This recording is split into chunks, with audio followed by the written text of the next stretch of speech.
Dobra večer, dobrodošli u Newsflash Glas Amerike na hrvatskom jeziku. Debata oko reforme zdravstva u Sjedinjenim državama ne samo da nije utihnula potpisivanjem zakona, već se i dodatno intenzivirala, a i sam zakon kako izgleda treba ponovnu potvrdu zastupničkog doma. Američki senatori iz redova Demokratske stranke priopćili su da će zastupnički dom trebati ponovno glasovati o kontroverznom zakonu koji je tijesno usvojen u nedjelju, a potpisan od predsjednika Obame prekjučer. Tome je prethodila maratonska rasprava u Senatu sve do ranih jutarnjih sati, u sklopu koje su republikanci uspjeli dovesti u pitanje dvije odredbe zakona po pitanju reforme sektora studentskih zajmova. Demokrati su istodobno uspjeli odbaciti gotovo 30 republikanskih amandmana. Duboka ogorčenost i ljutnja protivnika zakona o reformi zdravstva prerasla je u otvorene prijetnje nekim demokratskim članovima zastupničkog doma koji su glasovali u prilog prijepornog zakona, a u nekoliko slučajeva došlo je i do vandaliziranja imovine. Zbog prijetećih poruka više od 10 demokrata dobili su dodatno osiguranje. Među njima je i protivnik pobačaja, demokratski kongresnik Bart Stupak, koji se originalno protivio zakonu, ali ga je podržao nakon što je dobio jamstvo predsjednika Obame da će izvršnom uredbom osigurati da se pobačaji ne mogu financirati državnim sredstvima. Osim prijetećih poruka, kongresnik Stupak dobio je i pismo s crtežom vješala na kojem piše: sve ubojice beba dočekat će kraj, od ruke čovjeka ili Božje ruke.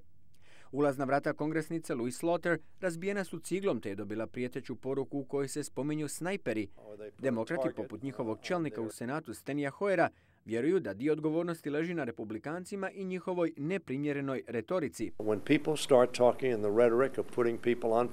Kad ljudi upotrebljavaju riječi poput streljačkog voda ili stavljaju mete na njihova lica, takve aktivnosti trebaju biti neprihvatljive u našoj demokraciji.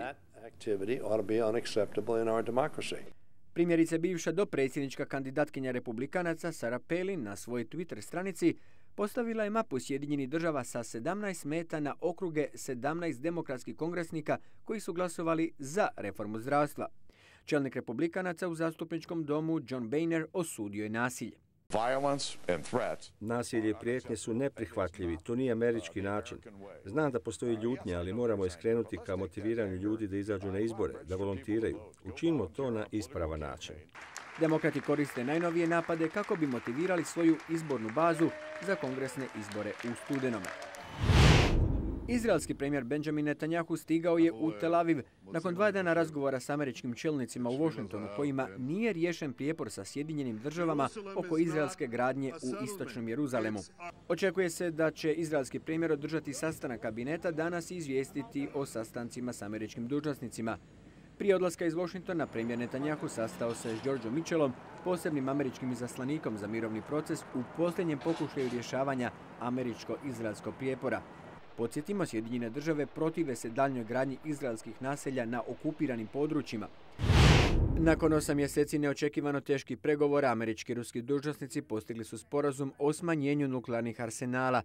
Očekuje se da će predsjednik Obama i njegov ruski kolega Dmitrij Medvedev potpisati sporazum sljedećeg mjeseca u Pragu. Taj dokument naslijedit će sporazum START 1 koji je istekao u prosincu.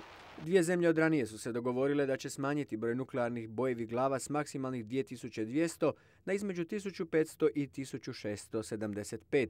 Inače, nuklearni arsenali dvije zemlje čine oko 90% nuklearnog oružja na svijetu. Facebook, Twitter i slične internet stranice jako su popularne diljem svijeta, ali sljedeći slučaj govori i o jednoj njihovoj opasnoj strani. Carrie McMullen napisala je na Facebooku da odlazi na koncert u 8 navečer, a da pritom nije pomislila da će javno iznošenje te informacije stajati je gubitka $10,000 imovine.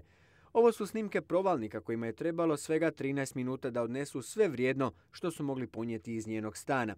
Sreća po Carrie bila je u tome da je njena kamera sve snimila, te je nakon postavljanja snimke na taj isti Facebook netko od njenih više stotina prijatelja prepoznao jednog od provalnika. Bilo kako bilo, Carrie je izvukla pouku i kaže: više nikad neću objaviti na internetu gdje idem. S ovim upozorenjem zaključujemo večerašnji Newsflash. Hvala na pozornosti i ugodna vam večer. Doviđenja.